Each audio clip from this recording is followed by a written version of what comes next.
దేవునికి స్తోత్రం. ప్రియమైన వారలారా, రక్షకుడును ప్రభు అయిన యేసుక్రీస్తు వారి నామంలో మీకు శుభములు వందనాలు తెలియజేస్తూ ఉన్నాం. దేవుడు మిమ్మలను, మీ బిడ్డలను, మీ కుటుంబములను దీవించి ఆశీర్వదించునుగాక.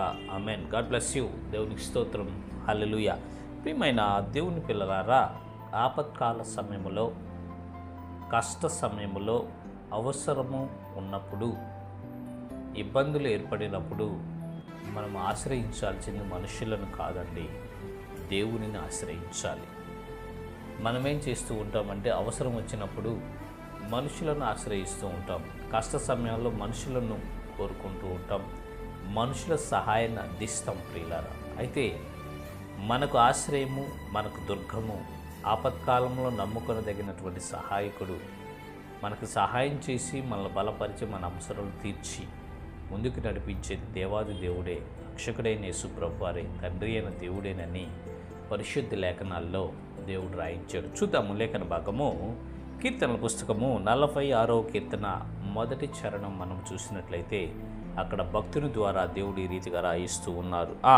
దేవుడు మనకు ఆశ్రయమును దుర్గమునై ఉన్నాడు, ఆపత్కాలంలో ఆయన నమ్ముకొనదగిన సహాయకుడు. దేవునికి స్తోత్రం. హల్లెలూయా.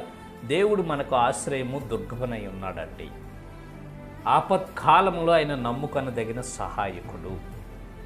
మనుషులను నమ్ముకొనుట కంటే, అధికారులను, రాజులను నమ్ముకొనుట కంటే దేవుణ్ణి ఆశ్రయించడం మేలు. ఒక్కోసారి మనుషులు సహాయం చేయకపోవచ్చు.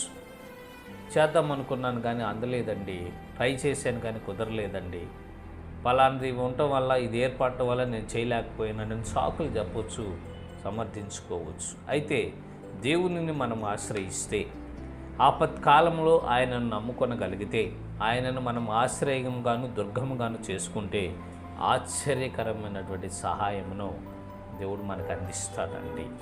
మొదట మనము దేవుని మీద మనసు ఉంచుకోవాలి. మనకు ఏ సమస్య ఏర్పడినా, ఏ ఇబ్బంది వచ్చినా, ఏ అవసరమైనా సరే మొట్టమొదట మన మనస్సు దేవుని మీదకు వెళ్ళాలి. దేవునికి ప్రార్థన చేయాలి, దేవునికి మన సమస్యను విన్నవించాలి, దేవునికి మన యొక్క అవసరములు తెలియచేసి ప్రభువా నాకు సహాయం చేయని అడిగి ఆ తర్వాత మనము ప్రయత్నాలకు మొదలు పెట్టాలి. అట్లా కాకుండా మొదటే మనుషులను ఆశ్రయించి మనుషుల మీద ఆధారపడితే మనకు ఒక్కోసారి విఫలమైపోతాం ప్రియులారా. దేవుడు మనకి ఆశ్రయము దుర్గమునై ఉన్నాడు.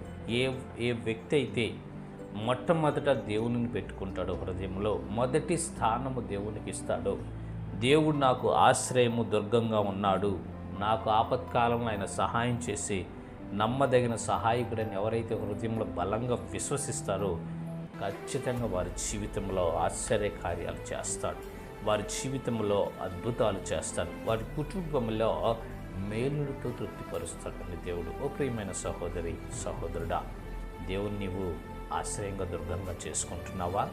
ఆపత్కాలమందు ఆయన నమ్ముకొనదగిన సహాయకుడని నీ విశ్వాసం ఉంచి క్రియల్లో కూడా అదే చూపిస్తున్నావా? దయచేసి పరిశీలన చేసుకో.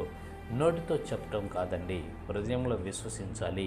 పరిపూర్ణమైనటువంటి నమ్మిక దేవుని యందు మనం ఉంచినప్పుడు ఆయన ద్వారా ఆశ్చర్యకరమైనటువంటి సహాయం మనం పొందుకొని అనేకులు ఎదుట దేవునికి సాక్షులుగా ఉంటాం. దేవుని ద్వారా అనేక గొప్ప కార్యాలు పొందుకొని మీరందరూ దేవునికి సాక్షులుగా ఉండుటకు దేవుడు మీకు కృప చూపించునుగాక.